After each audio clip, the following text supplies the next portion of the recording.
get a coffee. I know. Why didn't I go offered one? Welcome. Hi everybody, I'm here with my mum today. She is a GP and has been for 25 years. Thanks, and, Gŵyl. and we thought we'd have a little chat about translating in your work and in the consulting practice, the title of the talk. So first of all, where do you want to start? First of all, how did I get talked into this? Well, I thought about this a little bit, of course, having been put on the spot by my daughter. And there's two different aspects to it. One is the translation that comes from different languages and communication methods, and one is a translation of what are you really telling me? Yeah. Do they come in an order? Do you tend to find that essentially you have the language first and that you're getting to what is really being told to you later on in the interaction? Well, that's true in any consultation, so it doesn't matter the language translation issue if it's a different language from my language, which is obviously English. That doesn't matter. The process of the consultation, the goal is the same. We're in South Wales. Are there certain languages that pop up all the time? Like, how wide is the variety of languages? So more so than it used to be. I mean, we're not in a Welsh-speaking part of Wales, which is just as well because I have schoolgirl Welsh, and that was a really long time ago.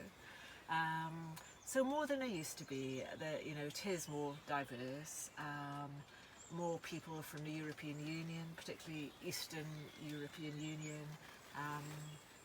And people amazingly speak English so quickly and so well, but of course inevitably you get times when the partner might not speak English, or when people first come over, of course they don't yet speak English to able to talk freely in English, so more than it used to be.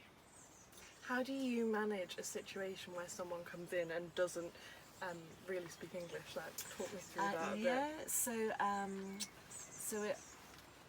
often it might be we don't know till they arrive and you're in a room and your door is closed.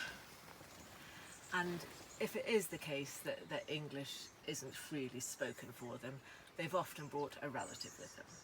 Now that is not ideal in terms of consultations, because you don't know what the relative is translating your question as, and many is the time I've sat there and I've asked a question and there's questions going to and fro between of them, and then a simple answer will be yes or no, which doesn't seem to reflect the complexity of the conversation I've just heard. Yeah. So a relative translating is not ideal. It's not confidential, it's not freely given, you don't know what really has been said. So if it's planned and you know it, you can request language line, which is a great development. So it's a phone service. You have to book it, so they have to know you're coming, but so many languages are available, and you just have the phone on speakerphone and you ask your question to the phone, but probably trying to look at your patient. Slightly strange, and then conversation goes on between the phone and the patient, and then your answer comes back from the phone and you. So it alters the dynamics of any consultation, as does any third person in the room alter the dynamics of the consultation. But that's much better because you get much better communication. Do you find that I don't know where to like next go, because it's such an interesting idea. Do you think that it has a negative obviously it has some impact on quality of care? What are the situations? Could language line be improved, and what are the situations not to? Obviously it's a great service that this even exists now, whereas it didn't used to, but what are the best case scenarios? So someone who's not a relative translating, best case would undoubtedly be an interpreter in the room with you. Yeah. Because phone takes away from the human aspect of a consultation. something, I have to say, we've got to mention COVID, haven't we? That we're finding at the moment, having had to adapt to a lot of telephone consultations or video consultations. And although we're much more used to it now and have indeed done it for years, off and on and at our choosing and for certain scenarios, you lose that face-to-face human interaction, even if the third voice is not at all related to the other bits that are going on. You know. How much of translation is not, because obviously there's all the stats about how much of communication is not words, 90% of body language. How much do you think, it's difficult because, a bit like Skype or Zoom conversations, there's a lag, isn't there? Yeah. So you're asking your question to the third person, who then gives it to the other person, and so when you're asking your question, normally you get immediate feedback, like you are right now, and I'm looking at you and you're nodding. Yeah. But if 2 minutes has gone by before that happens, it is slightly disjointed. But body language, absolutely important. Of course it is. And I have to say, so you asked about language line being improved. I've had some great consultations with sign language and sign language interpreter being in a room. And that totally opens up a consultation where someone can speak to you through someone else, whereas before we've not been able to communicate. So that's another aspect that's been there a long time. Is there... Again, it's something you have to book. Yeah. Is there a variety in the different types of things that people might be coming in for, and how they're impacted by translation and the need to translate, if that makes sense? So obviously if somebody is having a heart attack, like there's, you don't, I guess hopefully they'd be calling 999, but has happened.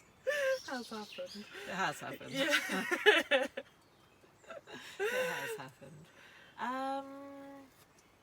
I suppose a lot of what we get that probably is often it's the woman in a partnership that doesn't speak as good as English, perhaps because she's come over more recently than her partner, and so her English is yet to catch up, with time spent in the country.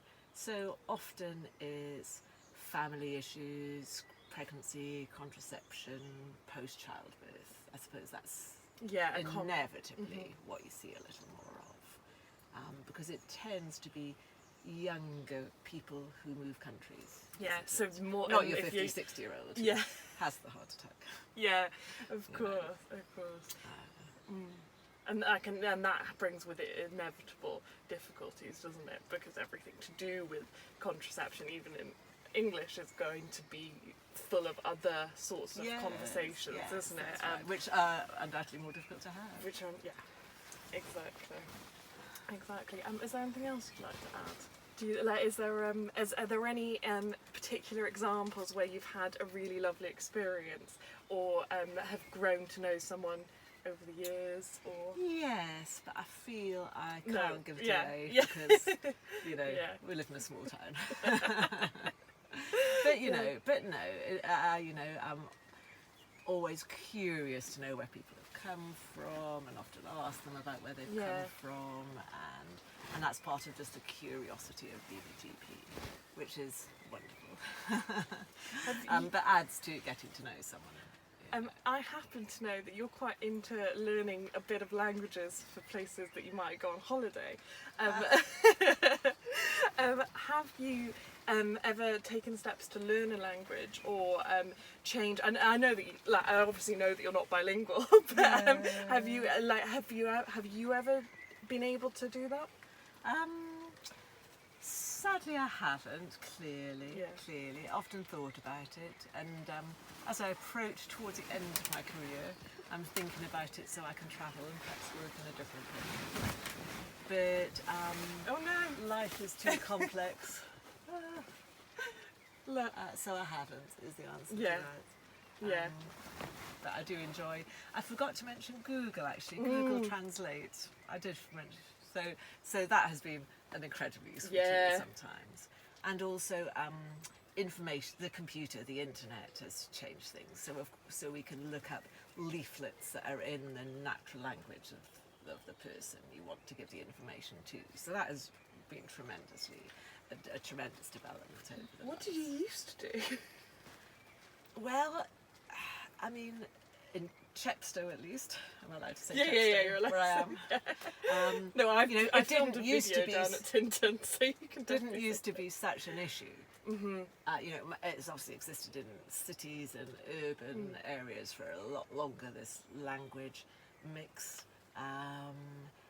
We managed less well, I think is the truth. Less information, less sure Yeah. of what was getting through and what you were receiving.